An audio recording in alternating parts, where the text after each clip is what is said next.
Hello किसान भाइयों, मैं हूं आपका मछली वाला भैया उन्मेष टहरिया फिशरीज ग्रेजुएट एंटरप्रेन्योर और आप देख रहे हैं ऑस्कर फिशरीज। बहुत सारे मेरे किसान भाई ये सवाल पूछते हैं कि सर छोटे तालाब में कौन सी मछलियों का पालन किया जाए। एकदम वैलिड सवाल है, क्योंकि हमारे इंडिया में क्या होता है, हमारे जो किसान भाई हैं उनके पास बहुत बड़ा तालाब नहीं उनको मिल पाता, या फिर बहुत बड़ा ज़मीन उनके पास नहीं रहता जहाँ पर वो तालाब निर्माण करके आप मछली पालन कर पाएँ।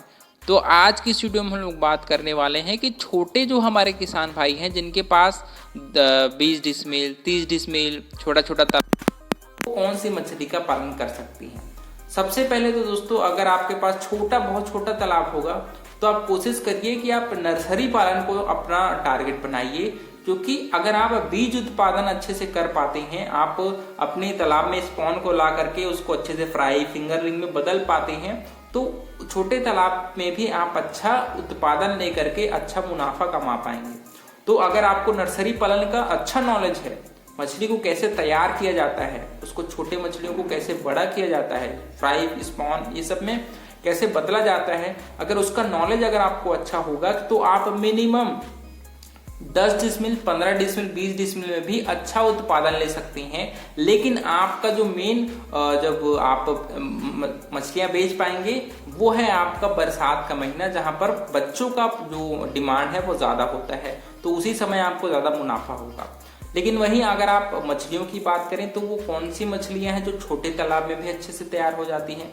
तो किसान भाइयों, अगर हम लोग आईएमसी मछली की बात करें, कतला, रोहू, मृगल, कॉमन कार्प, इन मछलियों को आपको लगभग आधा एकड़ से मैक्सिमम 1 हेक्टेयर तक के अगर आपका बड़ा तालाब है तो उस तालाब में आप आईएमसी मछली पालिए। अगर आपका तालाब 15, 20, 25, 30 डिसमिल है तो वहां पर आप ज्यादा आईएमसी मछली का प्रोडक्शन नहीं ले पाएंगे। तो वहां पर मैं आपको ये सलाह दूंगा कि आप कैट फिशेज का पालन करिए जब आपके पास छोटा तालाब है।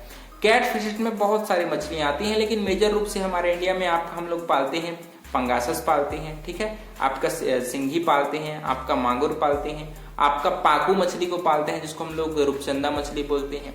उसके अलावा दोस्तों, आप चिचिलिड फैमिली से एक मछली है, वो है आपकी मोनोसेक्स तिलापिया। ये जो सारी मछलियां मैंने बताई है दोस्तों, उसको आप बहुत ही कम क्षेत्र में हाई स्टॉकिंग डेंसिटी में पाल सकते हैं, क्योंकि इन मछलियों की खासियत होती है कि ये कम ऑक्सीजन में और हाई अमोनिया में अच्छे से ग्रोथ कर लेती हैं। इसी वजह से इन मछलियों को हम लोग हाई स्टॉकिंग डेंसिटी में पालन करते हैं। और जो भी छोटे मेरे किसान भाई हैं उनको तो जरूर ऐसे मछलियों से ही स्टार्ट करना चाहिए जिनका पालन करना आसान हो और जो आपके छोटे तालाब में भी ज्यादा संख्या में जिसको डाला जा सके। क्योंकि अल्टीमेटली अगर आप ऐसे मछली डालते हैं जो अच्छा ग्रोथ नहीं कर रही है और संख्या में भी कम है, तो उससे आपको साल के अंत में मुनाफा बहुत कम होगा। तो मैं यही सलाह दूंगा कि आप छोटे तालाब में ऐसे मछलियों का स्टॉकिंग करिए जो संख्या में ज्यादा छोड़ा जा सके।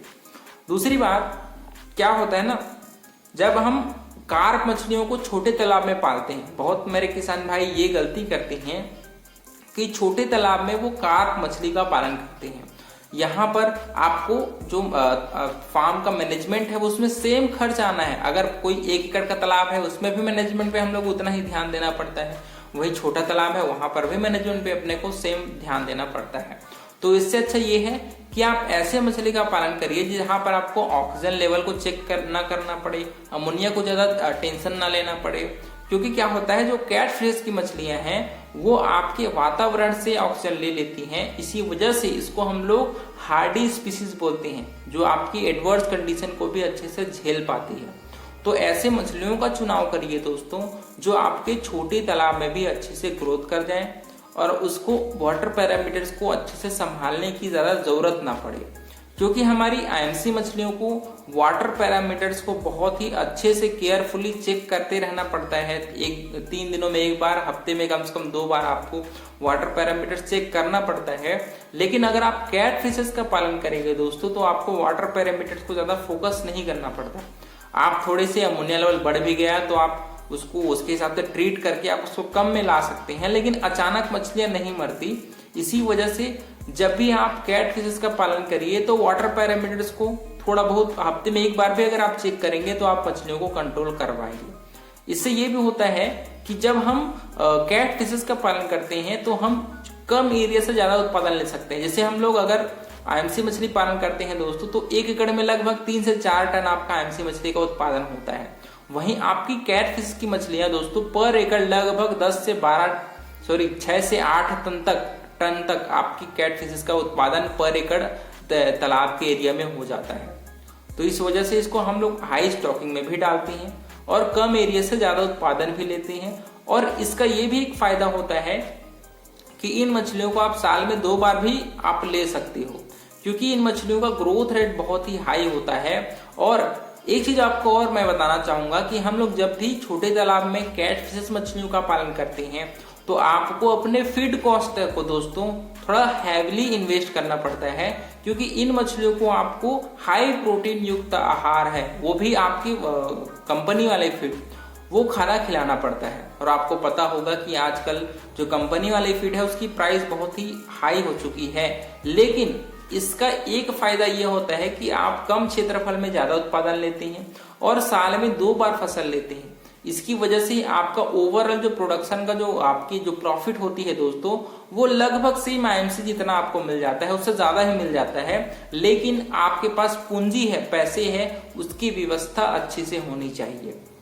तो अगर आप कैट फिशेस पालते हैं तो आपको छोटे तालाब में भी पाल सकते हैं। आपको अपने ऑक्सीजन, आपकी अमोनिया, आपके पीएच, जो वाटर पैरामीटर्स है दोस्तों, उसको आपको हफ्ते में 1 बार भी अगर आप चेक करते हैं और उसके हिसाब से तालाब में नया पानी डाल देते हैं, जियोलाइट का प्रयोग करते हैं, पॉन्ड सैनिटाइजर का प्रयोग करते हैं, तो ये जो सारे पैरामीटर्स हैं वो अपने आप कंट्रोल रहती है और आपको अलग से ज्यादा चिंता करने की जरूरत नहीं पड़ती।